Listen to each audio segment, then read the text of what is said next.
Portugal, a land of sun-kissed coastlines, ancient stone villages and stories carved into every hill and harbour.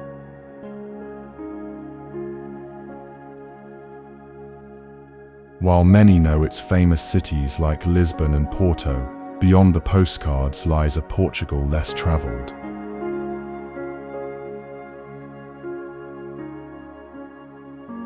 A place of quiet charm and unexpected wonder.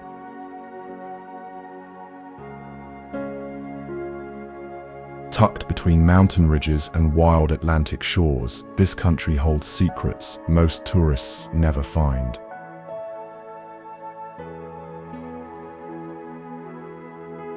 Old Roman roads still echo with footsteps from centuries ago.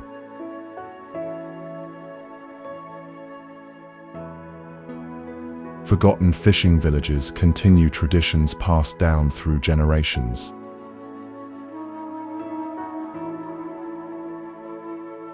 Vineyards stretch across golden valleys, untouched by crowds, offering more than wine, they offer peace.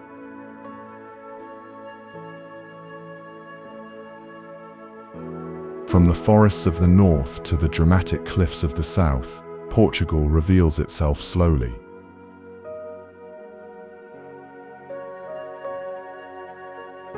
The hidden places are not marked by signs or guided tours.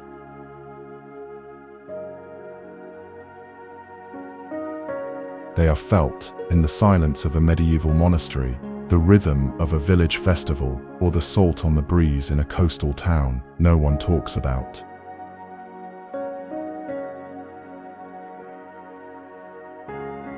This is not just a journey through space, it is a step back in time.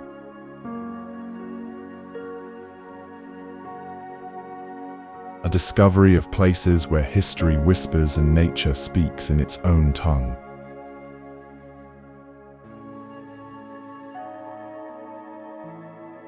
High on a granite hill near the Spanish border, where the wind moves like a storyteller through the rocks, sits a village carved by time, Monsanto.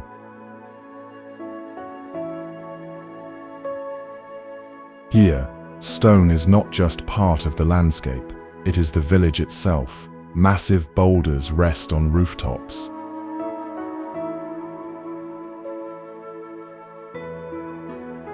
Houses grow between and beneath them.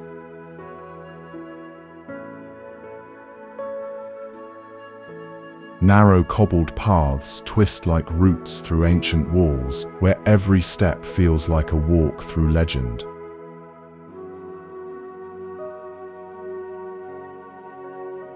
For centuries, Monsanto has stood untouched by modern rush.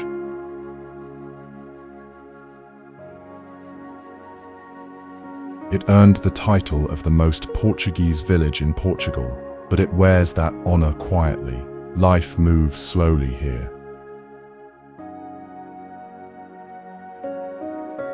A cat sunbathes on a warm stone. A church bell rings across the valley.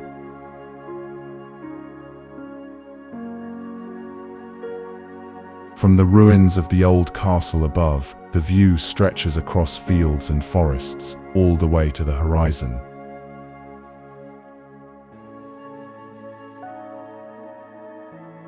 Villagers once hid in the castle during sieges, surviving for months on secret stores of grain and water.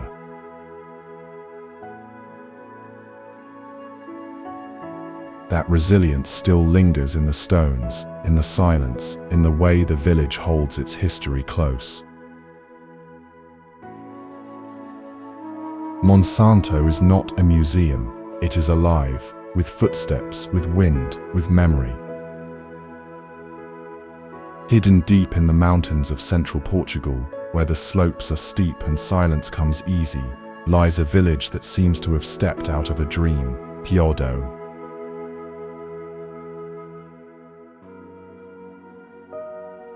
Built into the side of a rugged hillside, the village appears almost like a secret whispered into the landscape.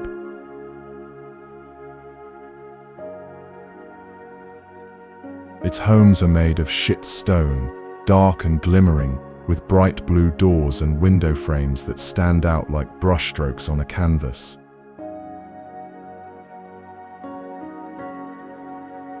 From a distance, the village clings to the mountain like a nest, untouched and unshaken by time.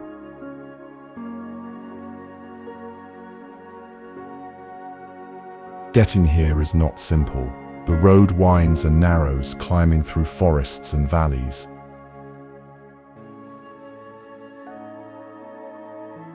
But the journey is part of the story.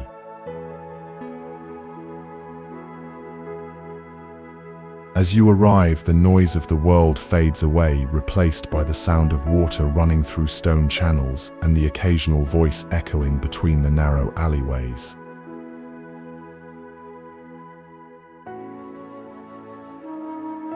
Piódão tells its story without needing to speak. It speaks through its textures: rough stone, worn steps, and terraced gardens carved by hand generations ago.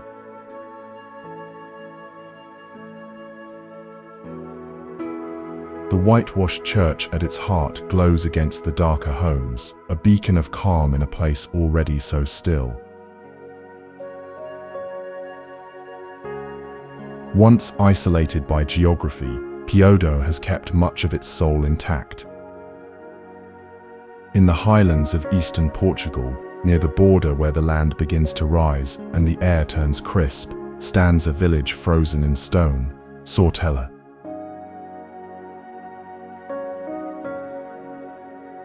Encircled by ancient granite walls, this medieval settlement has remained almost untouched for centuries.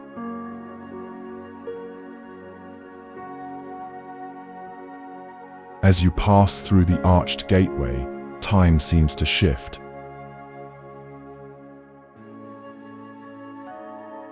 The cobbled streets are narrow, winding between homes built from the very rock they rest upon.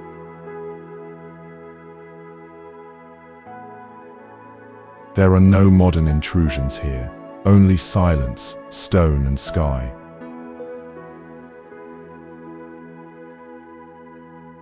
Above the village, the ruins of a 13th century castle stand watch, their broken towers casting long shadows at dusk.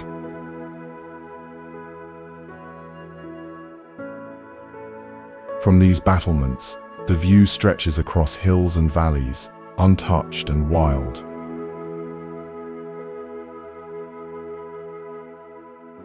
Once a place of defense, now a place of peace.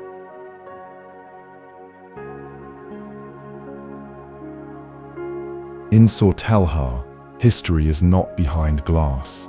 It is under your feet, beside you, all around.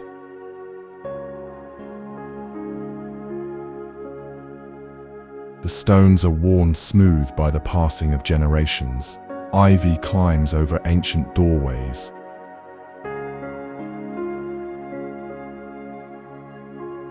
A single breeze carries the echo of stories long gone.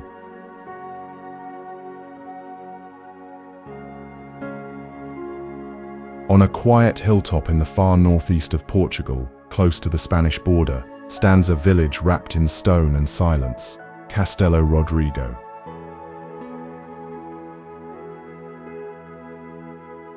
Its walls still encircle the settlement like a forgotten crown, once meant to guard against invasions, now holding centuries of stories.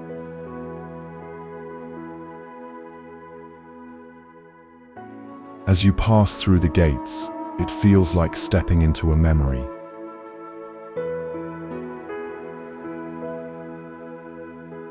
Narrow lanes twist between ancient houses, many crumbling gracefully, their scars a mark of time rather than neglect.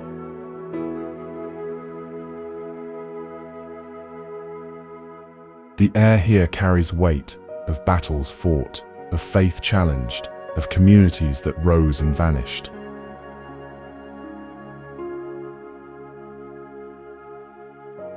Jewish, Christian and Moorish influences all left their imprint, not just in the architecture, but in the soul of the village itself.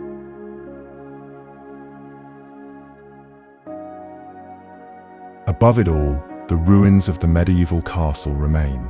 a place where time seems to stand still.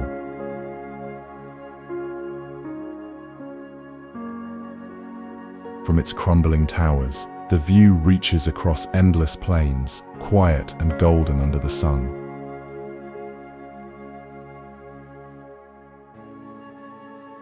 Castelo Rodrigo is not about spectacle, it is about depth. The kind you feel when walking alone along a stone wall as the wind brushes past.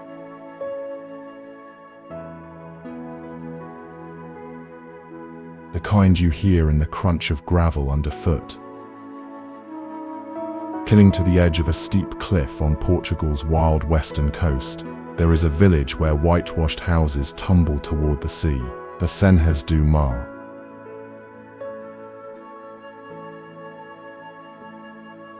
From above, it looks almost imagined, a handful of homes stacked like shells carved into the cliffside, their red-tiled roofs glowing in the Atlantic light.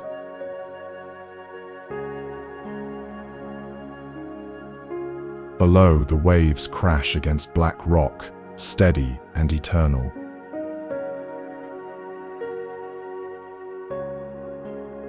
The sound never stops, and yet it never feels loud.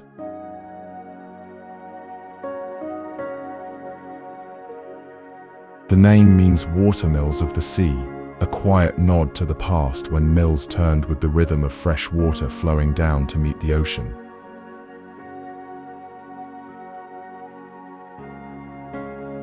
Today that rhythm remains not in machinery but in the slow, peaceful pace of life.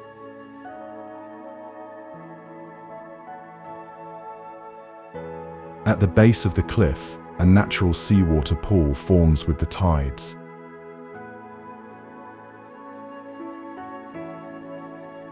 Locals swim here in the early morning, where the Atlantic feels both vast and gentle.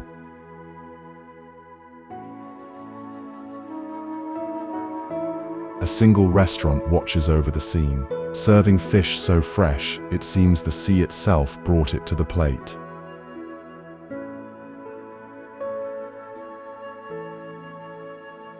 Azenhas do Mar is not far from Lisbon, but it feels like a world away. The wind carries salt and silence.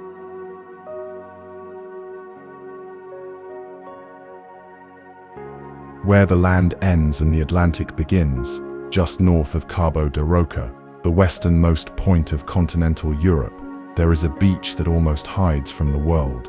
Its name is Praia da Ursa.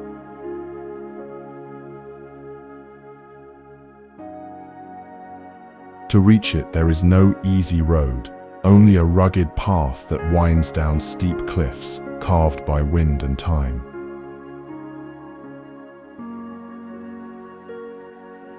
But for those who follow it, the reward is something rare.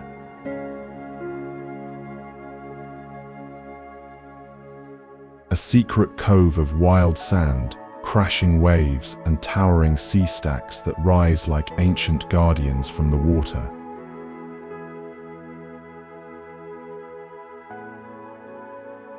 The beach takes its name from one of those great stones, the Bear Rock.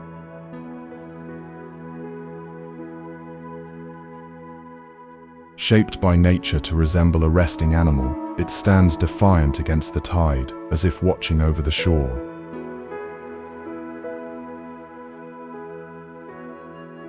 Around it, the ocean moves with force and freedom. This is not a place of calm waters. It is raw, restless, alive.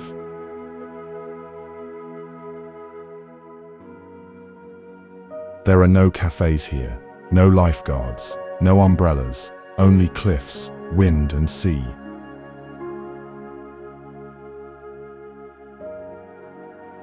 The kind of place that reminds you how small we are and how beautiful that can be.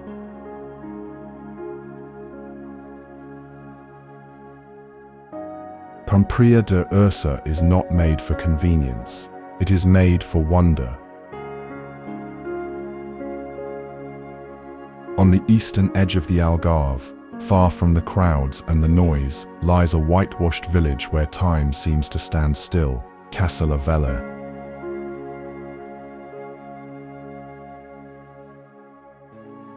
Perched above a sweeping lagoon, the village watches the tides shift across golden sands and calm, shallow waters.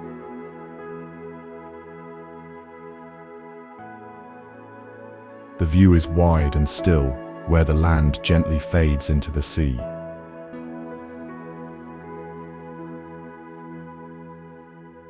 It is one of those rare places where silence feels complete, and every sound, a bird, a breeze, a distant boat, seems to matter more.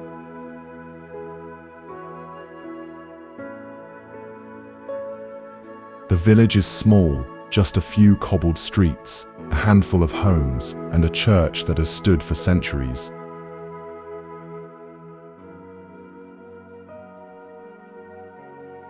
A simple fortress sits nearby, once guarding against pirates, now quietly fading into the soft light of the coast.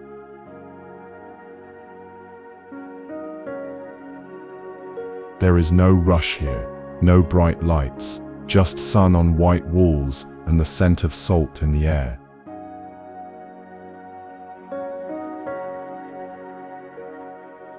From the cliffs you can see the Ria Formosa stretching toward the horizon, a lagoon alive with birds, fish, and shifting sands.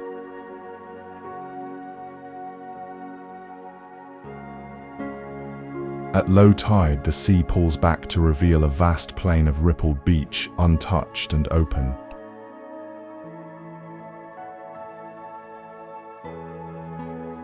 Local fishermen still work these waters, casting their lines just as their fathers did. On the southern coast of Portugal, where the Arade River meets the Atlantic, there is a village that still holds the rhythm of a simpler life, Ferragudo.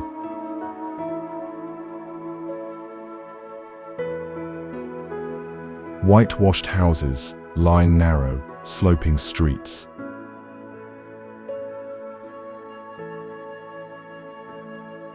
Bougainvillea spills over walls and fishing boats rock gently in the harbor, painted in bright colors that reflect across the water like brushstrokes.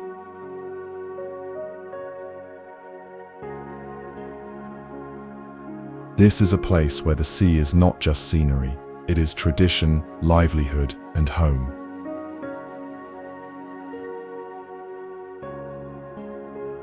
Fishermen still mend their nets by hand. Their catch fills the village grills as smoke rises in the late afternoon light.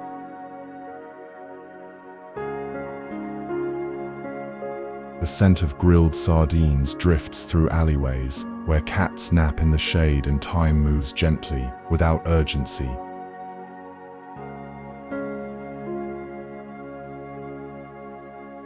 At the edge of the village, a small fort watches over the river mouth.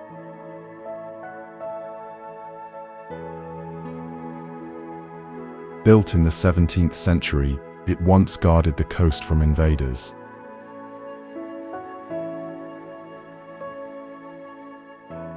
Now it stands in quiet retirement, overlooking peaceful tides and golden sands.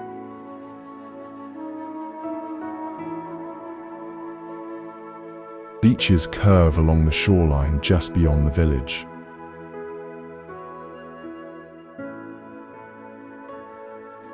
Not crowded or noisy, but calm, tucked between rocks shaped by centuries of wind and water.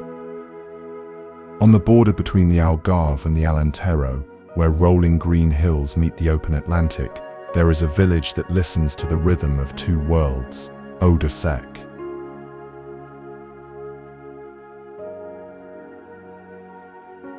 Set just inland, the village rises gently on a slope, its whitewashed homes crowned with red roofs, clustered together like a secret waiting to be told.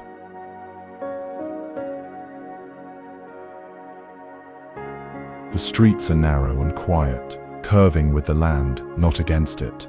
Here, life is slow and rooted.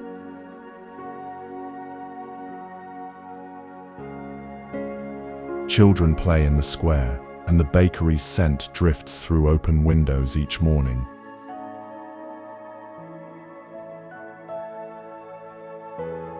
Not far below, the Skex River wends through the valley, wide and lazy, before meeting the sea in a graceful curve.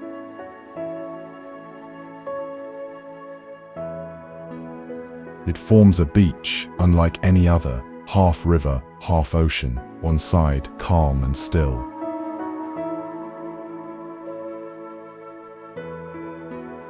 The other, wild and open. It is a place where you can swim in fresh water, then step across the sand and meet the salt and surf of the Atlantic.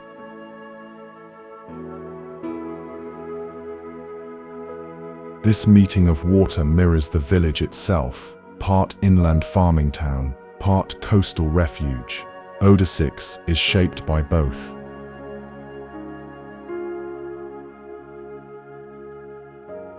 It carries the flavors of the Alentejo in its food, the colors of the Algarve in its light, and the peace of both in its soul.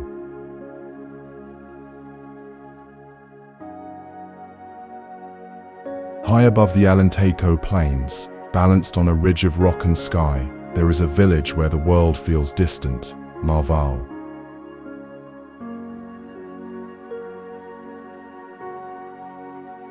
Encircled by ancient stone walls, this medieval stronghold sits more than 800 meters above sea level, as if placed gently upon the clouds.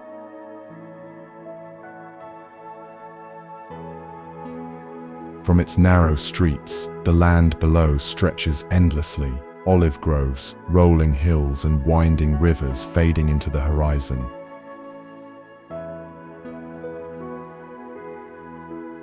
Marvão was built for protection. Its walls, towers and gates once guarded against invasion. Today they offer only peace.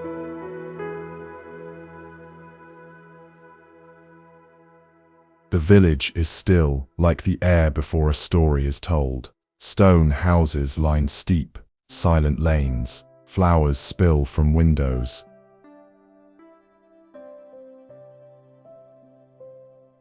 A sense of order remains, not just in the architecture, but in the calm that seems to touch everything here.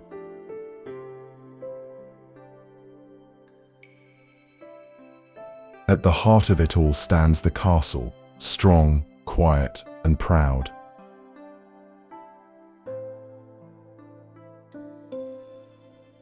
From the top of its walls, you can see across the border into Spain.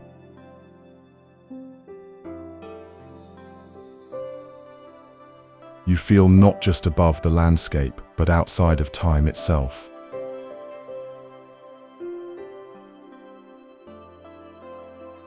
Marvão is a place to walk slowly, to listen to wind against stone, and to remember how quiet strength can be.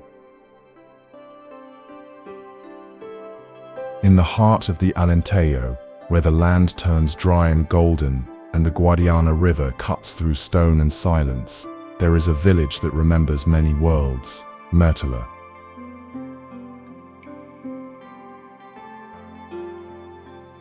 Built upon a hill above the river's bend, Mértola has watched centuries pass, Roman merchants, Moorish poets, Christian knights.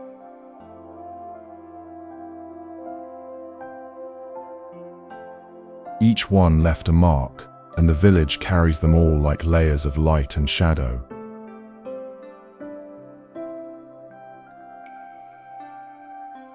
Its narrow streets wind up toward a medieval castle, still standing strong above the rooftops.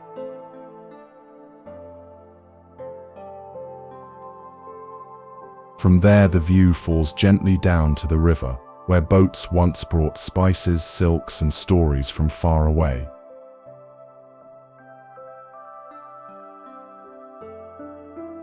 The past does not feel distant here. It feels present just beneath the surface.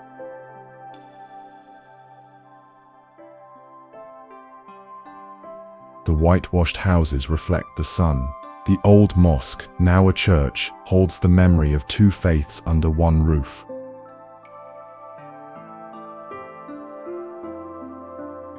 Beneath the village, ruins of ancient markets and bathhouses speak of a time when Mértola was more than remote, it was important, a crossroads between worlds.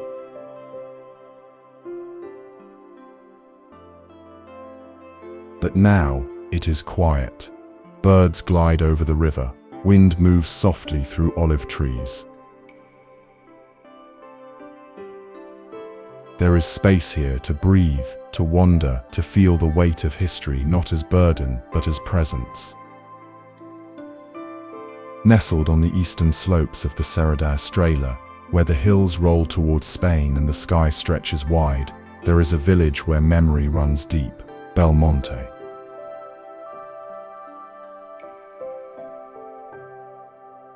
Stone houses line its quiet streets, shaped by wind, time and endurance.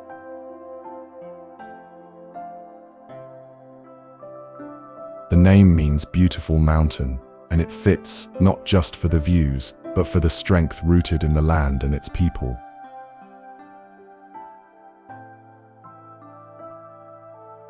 Belmonte is a place of stories, of explorers, of faith, of survival.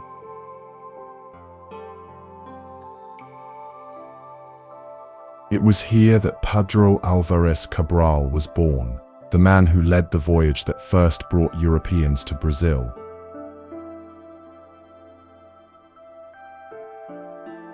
His family's manor still stands, its walls echoing with the steps of history.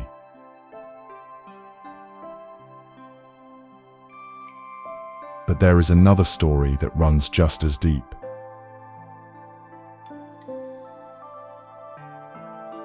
For centuries, a Jewish community lived here in secret, preserving their faith through silence and tradition.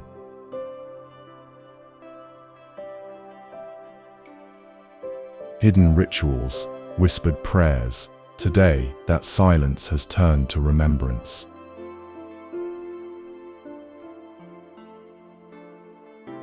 A synagogue now stands peacefully in the village, alongside a museum that honors a community once forced to hide and now free to be seen.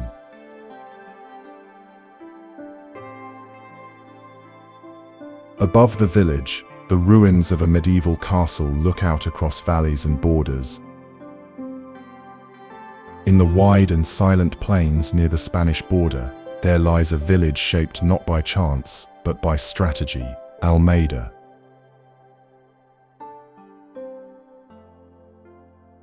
Seen from above, it forms a perfect 12-pointed star, a fortress unlike any other, built with purpose and foresight.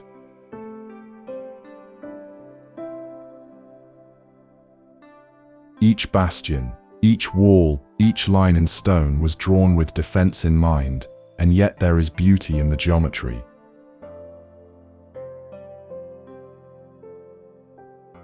A harmony between strength and design.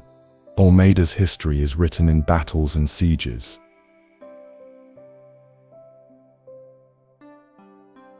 Once a key stronghold between kingdoms, it was here that gunpowder shook the earth and fire turned stone to dust.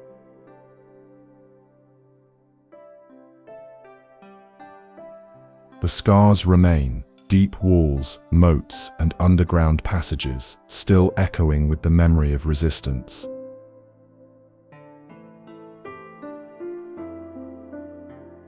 But beyond the fortress, there is peace.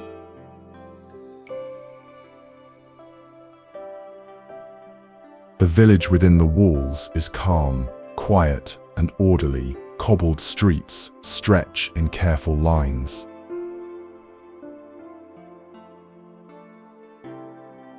The old barracks and armories now house memories, not weapons.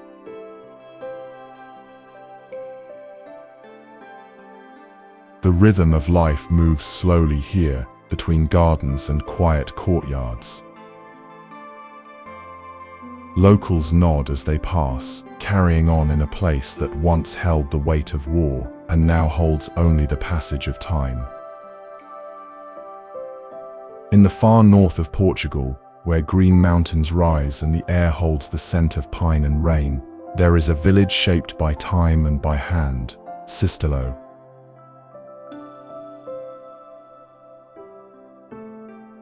Here the hills are not wild. They are terraced, carved step by generations of farmers who refuse to give in to the steepness of the land.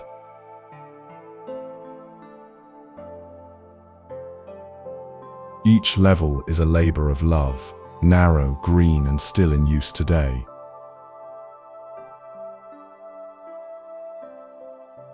The past is not just remembered here, it is lived.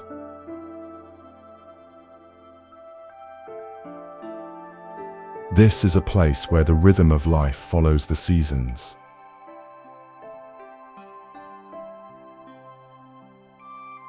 Cows graze slowly, crops grow in quiet rows, water trickles down stone paths.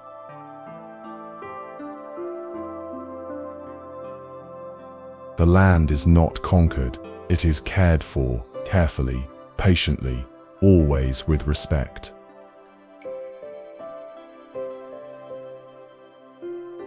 The village itself is small, just a cluster of granite houses and narrow lanes cradled by hills that rise like waves.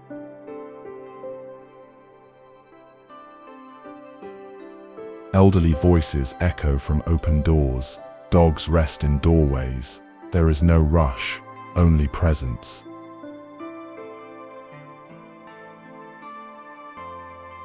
Sistelo sits at the edge of Penedès National Park, and around it, trails stretch into valleys and peaks.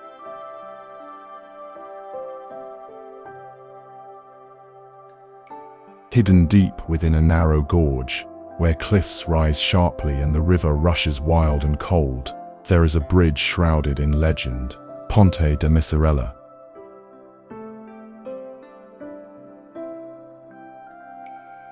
Made of stone, arched high above the Rabago River, it seems almost to grow out of the rock itself.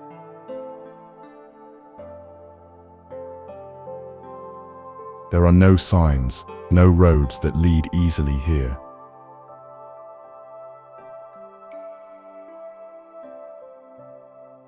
Only a path through forest and shadow, until suddenly, there it is, silent, ancient, and still holding fast.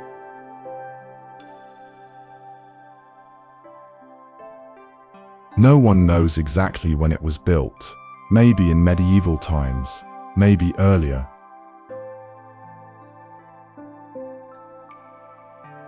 But the stories say it was the devil who helped raise it.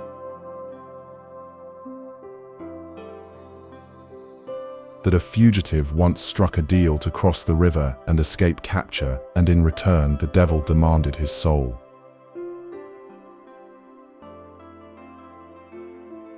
But the man tricked him, blessing the bridge with holy water and sealing the evil away.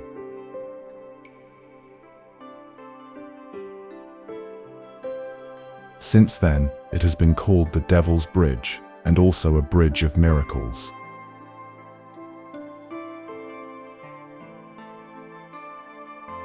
For generations, villagers would come here to ask for fertility and protection.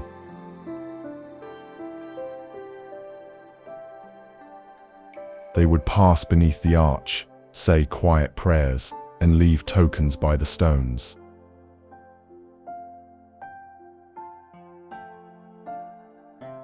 In the quiet countryside near Tavira, hidden among fig trees and cork oaks, there is a place where water falls into mystery, Pego do Inferno.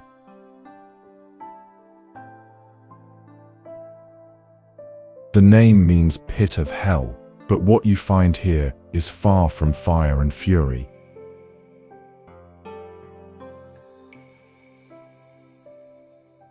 A small waterfall drops gently into a deep green pool, surrounded by steep cliffs and thick vegetation.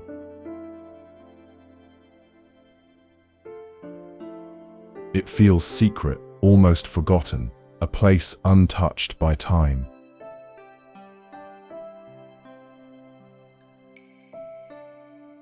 Legends gave this place its name. Stories speak of a carriage that once fell into the pool, never to be seen again.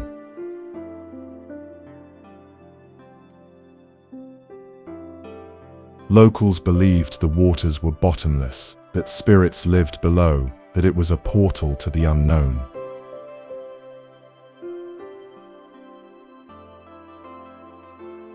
But today it draws not fear, but wonder.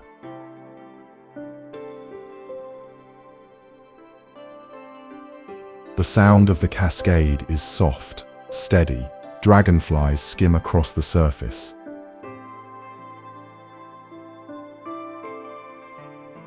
The sunlight filters through branches and dances on the water.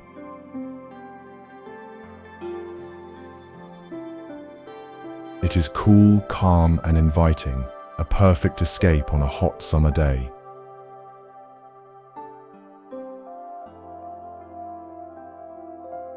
There are no signs of the old stories here, only shadows and reflections.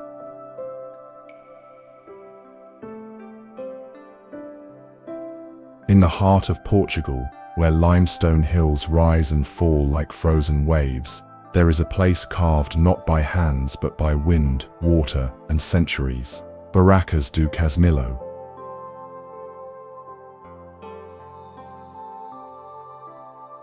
These are not caves in the usual sense.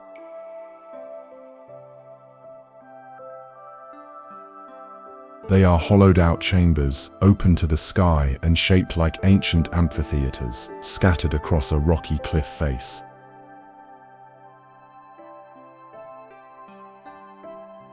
Nature's own sculpture gallery, quiet, unfinished, alive with echoes.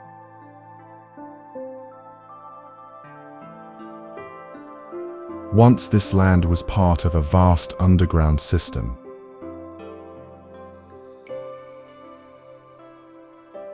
Slowly the roof collapsed, leaving these massive openings behind, walls smooth and curved, like the inside of a shell.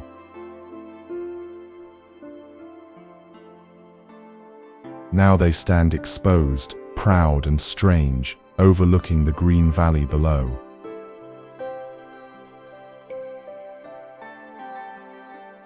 The path to reach them is narrow and wild, winding through olive trees and fields of wild thyme.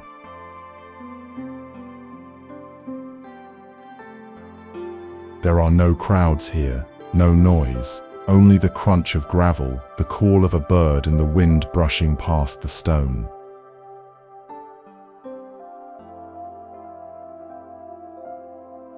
Step inside one of the barracas, and the sound changes.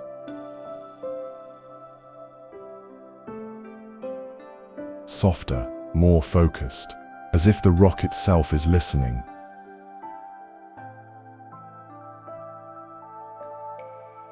At the far eastern edge of Madeira, where the ocean meets the sky in a clash of blue and stone, there is a place that feels like the end of the earth, Ponta de São Lourenço.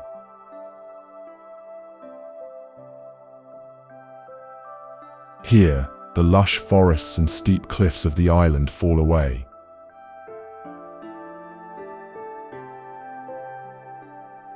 In their place, a narrow finger of land stretches into the sea, dry and jagged, sculpted by wind and waves.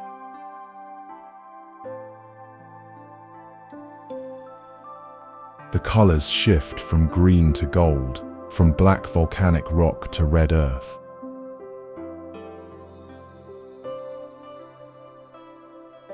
This is Madeira stripped to its rawest form.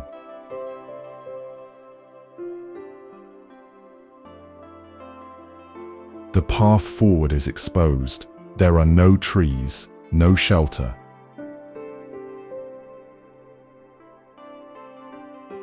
Only sea on both sides, wind pressing against your skin, and the call of seabirds wheeling overhead.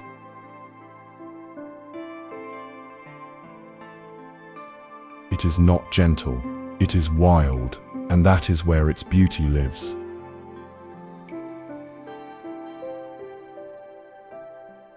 Step by step, the trail leads through rolling hills and rocky outcrops.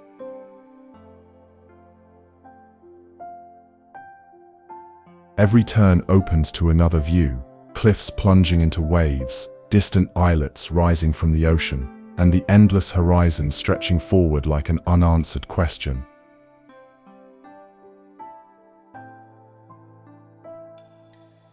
Deep in the heart of Madeira, encircled by towering peaks and hidden from the sea, there lies a village carved into a cradle of stone, Curral das Freiras.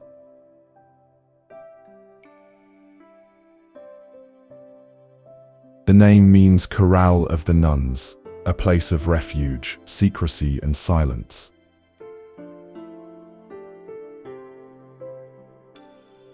Long ago, when pirates threatened the coast, nuns from Funchal fled inland and found this remote valley, protected by nature, unreachable by force.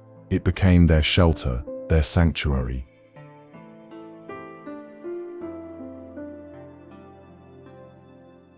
Even now, it feels hidden. The road to reach it twists through mountains and tunnels, clinging to cliffs.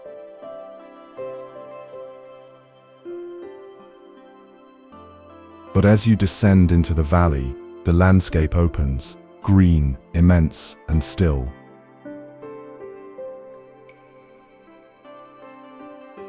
The village lies at the bottom, scattered across the floor of an ancient volcanic crater.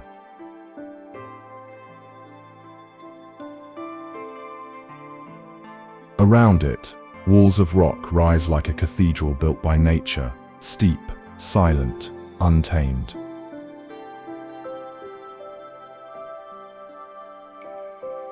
Clouds often drift low, brushing the cliffs like whispers from another time.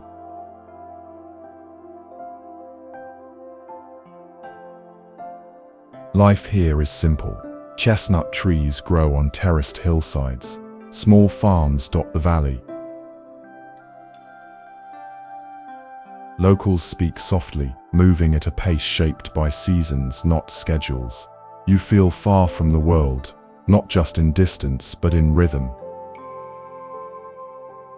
High above the center of São Miguel Island, where the clouds kiss the ridgelines and the wind moves without sound, rests a crater untouched by time, Lagoa do Fogo.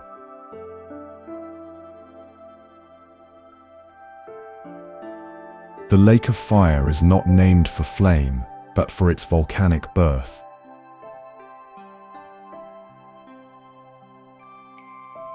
A collapsed caldera, now filled with water so clear, and still it mirrors the sky.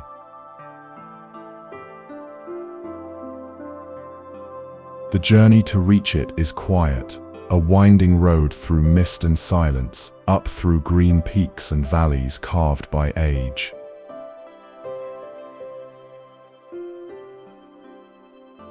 And then it appears, a lake suspended in silence, deep blue, framed by steep cliffs, wrapped in forest, and entirely wild.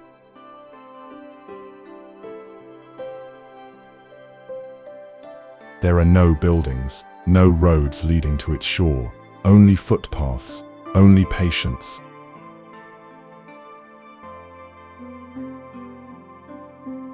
On some days, the view is shrouded in cloud. On others, it opens wide, water, sky, and earth blending in perfect, peaceful balance.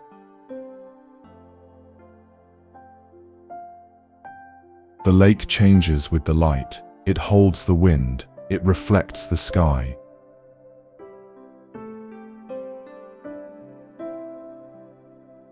Here, the only sound is nature's own breath, birds sweeping overhead, leaves rustling. The soft crunch of your steps on volcanic soil. Lagoa do Fogo is not just a landscape, it is a living silence. On the wild northern coast of São Jorge Island, in the Azores, where land meets ocean in a quiet, unshaken rhythm, there is a place beyond roads and noise, Fajã de Santo Cristo.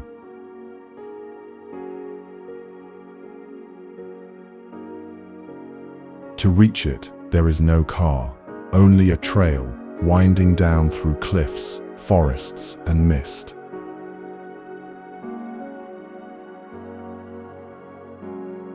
The path is slow, the silence grows.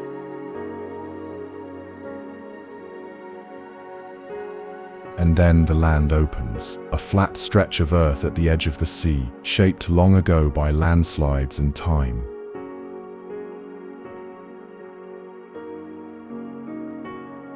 This is a world apart, just a handful of stone houses, a small chapel, and the constant sound of waves lapping against black volcanic rock.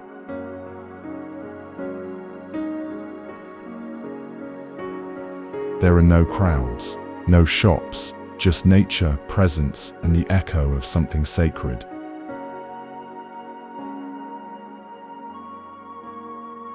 At its heart lies the lagoon, shallow, still, and alive with clams, drawing fishermen and pilgrims alike.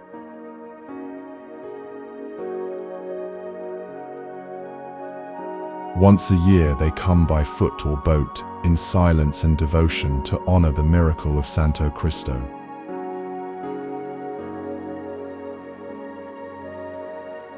The air fills with prayer. Then once again the quiet returns.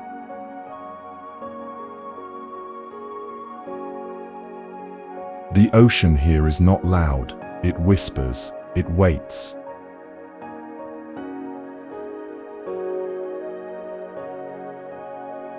In the deep green interior of San Miguel, where the forest grows thick and the earth breathes warm beneath your feet, there is a place where fire meets water, Caldeira Velha.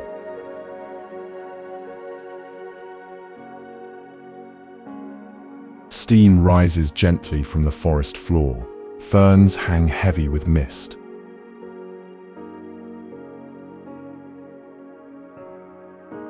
The air smells of iron and stone. Here the volcanic heart of the island flows not with lava but with warmth, pools fed by natural hot springs, nestled beneath waterfalls and shaded by tropical trees.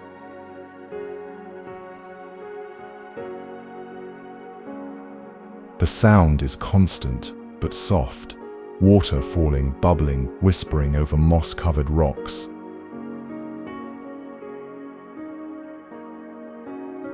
No machinery, no crowds, only the rhythm of nature, unhurried and ancient.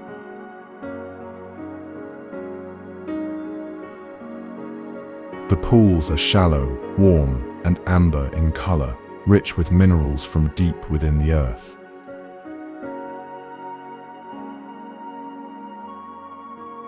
People come not to swim, but to soak, to pause, to feel the mountain's warmth reach through the water and into the body.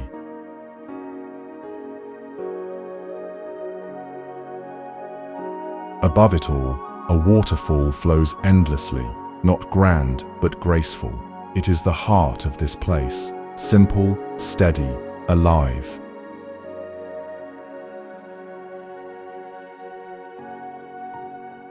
Caldeira Velha is more than a hot spring, it is a sanctuary.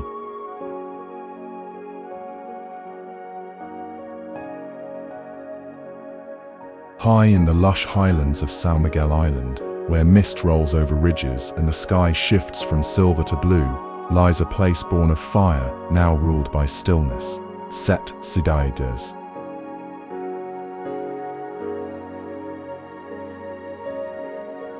At its center rests a giant volcanic caldera, vast and green, encircling two lakes that sit side by side, one blue, one green.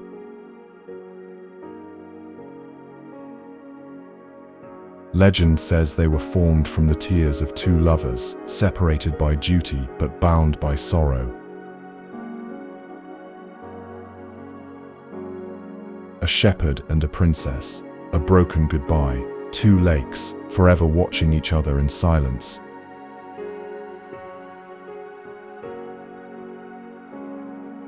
From above the view is unreal, the rim of the crater lined with trees and quiet roads, the valley below wrapped in layers of mist and color. It feels untouched, dreamlike, whole.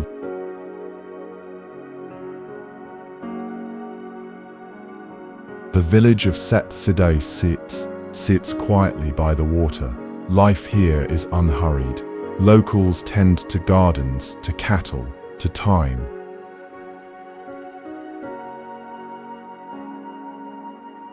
There is no rush, only rhythm, shaped by weather, by earth, by memory.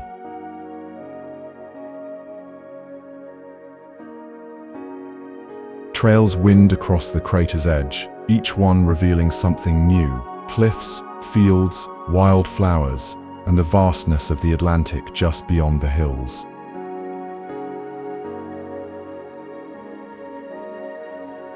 From Miraduro de Boca do Inferno, the world opens in full: water, forest, sky, all layered in perfect balance. On the island of Flores, where the western edge of Europe meets the deep Atlantic, there is a place that feels untouched by time: Poço da Alagoinha.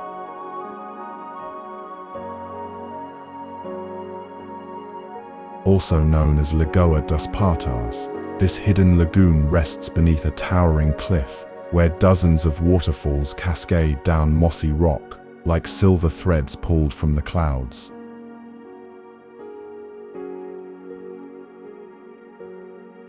The water falls in silence, not crashing but flowing, weeping, glowing.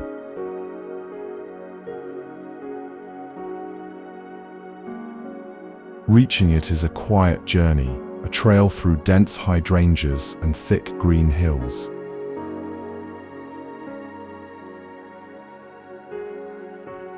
No sound but your footsteps and the distant voice of falling water.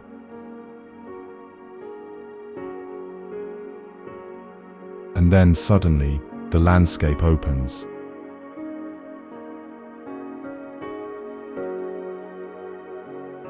Before you lies a scene that feels unreal, a still, glassy lake, dark and calm, reflecting the falls and forest above.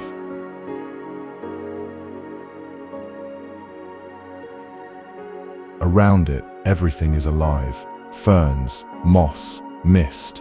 The wind barely moves. The earth holds its breath.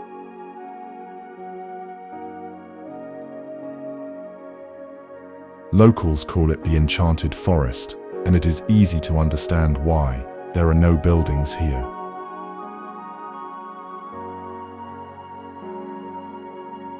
No signs, only nature, shaped perfectly by itself.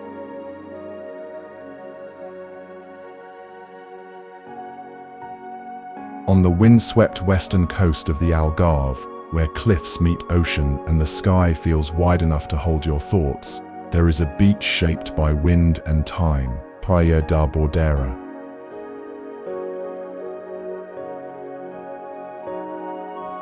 It is not crowded, it is not polished, it is raw and free.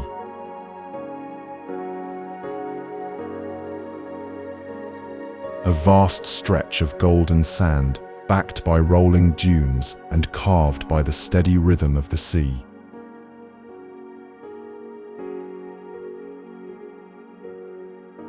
To reach it, the road winds through pine and scrub, past whitewashed houses and rocky hills.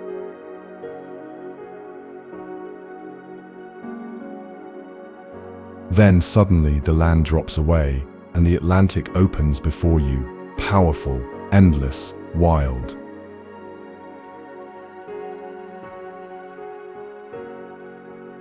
A wooden walkway leads across the dunes, high above a winding river that snakes gently toward the sea.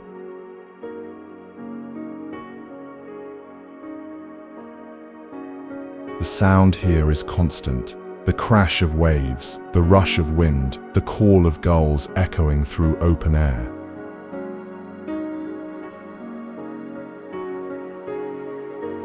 The beach is wide, almost endless. Even in summer, you may walk for minutes without seeing another soul.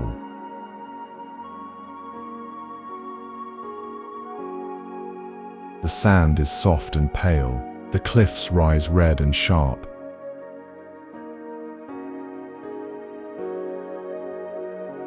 And the waves roll in with force and grace, drawing surfers, dreamers, and those simply seeking silence.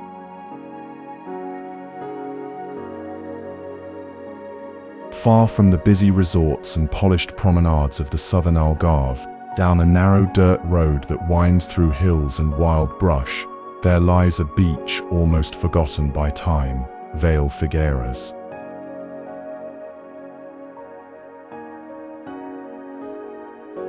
It is not marked by signs or shops. There are no lifeguards, no rows of umbrellas.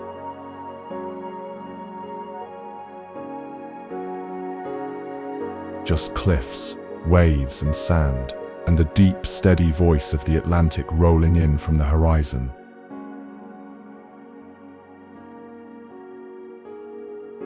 The beach stretches wide and long, hugged by steep golden cliffs that glow in the afternoon sun.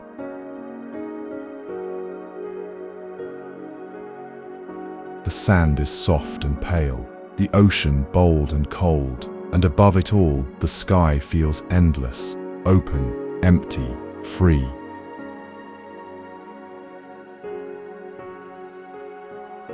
Surfers come here for the waves, but many who arrive stay longer than they planned, drawn by the stillness, by the way the wind speaks, by the feeling of being far from everything.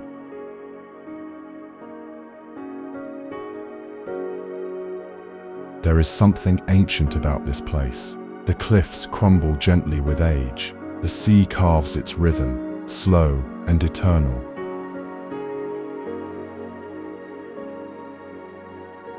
You walk, and your footprints are gone within moments, erased by wind or water.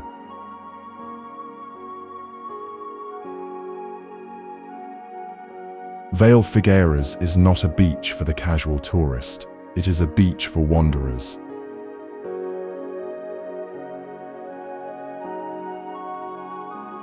Tucked away near the village of Porto Covo, where the Alentejo coast begins to break into cliffs and coves, there is a beach that feels both wild and intimate, Praia da Samoqueira.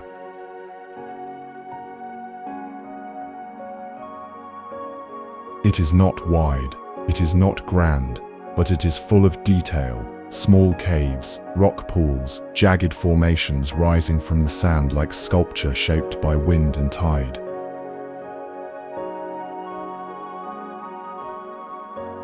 The sand is soft and golden, scattered with shells.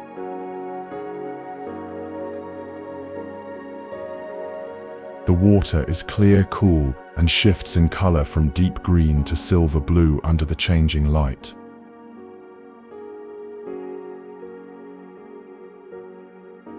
When the tide is low, hidden paths appear between the rocks, leading to tiny inlets where the sea whispers instead of roars.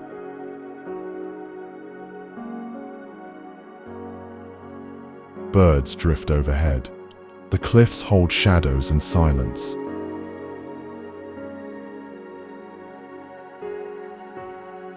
You will not find crowds here, just a few locals, a fisherman perhaps.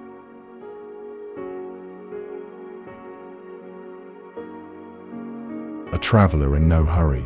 It is a place that keeps its beauty quiet, not out of pride, but out of peace.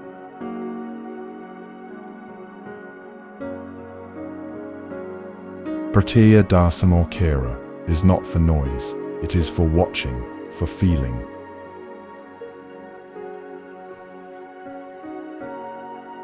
For walking barefoot in the sand and noticing how the light changes every hour.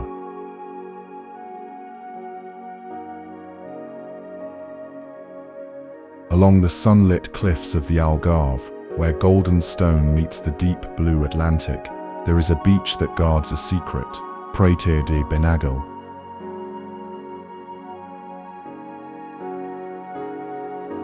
At first glance, it is a small cove, a curve of sand tucked between steep cliffs, shaped by centuries of wind and wave.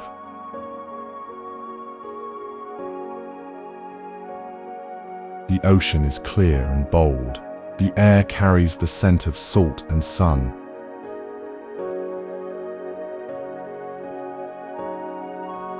But just beyond the shore, hidden within the rocks, lies something truly extraordinary.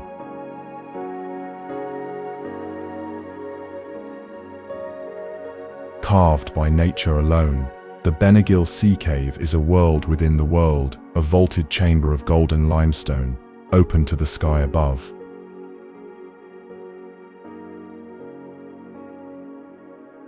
A round hole in the ceiling lets sunlight pour through like a spotlight from heaven, casting light across the water and stone.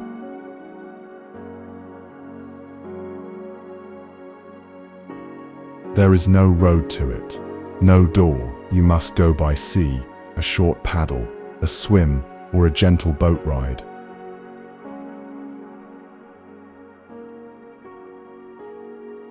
But once inside, silence surrounds you. Light dances on the cave walls.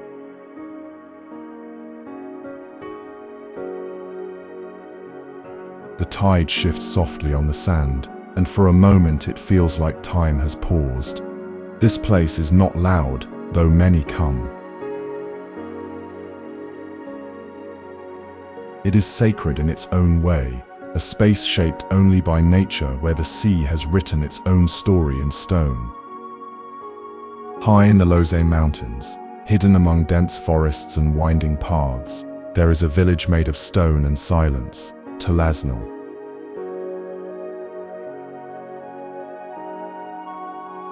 It is one of the forgotten places, part of Portugal's network of schist villages, where homes are built from dark, flat stones stacked by hand, and where the past still lingers in every corner.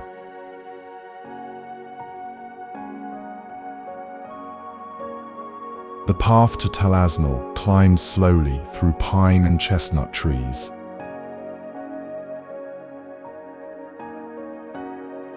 Then the rooftops appear, orange tile peeking through the green.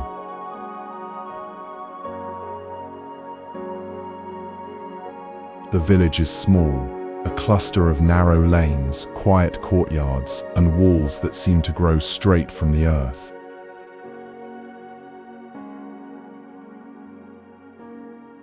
There is no rush here, no traffic, no noise.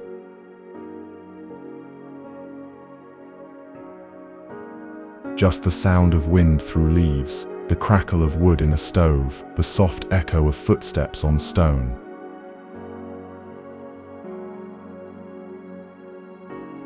In Talasnal, time bends, old traditions remain. Smoke rises gently from chimneys. Wild herbs grow in kitchen gardens.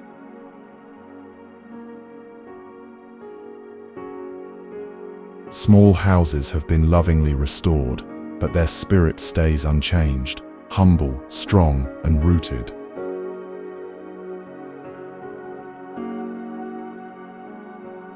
The views are wide and green, stretching across valleys and hills.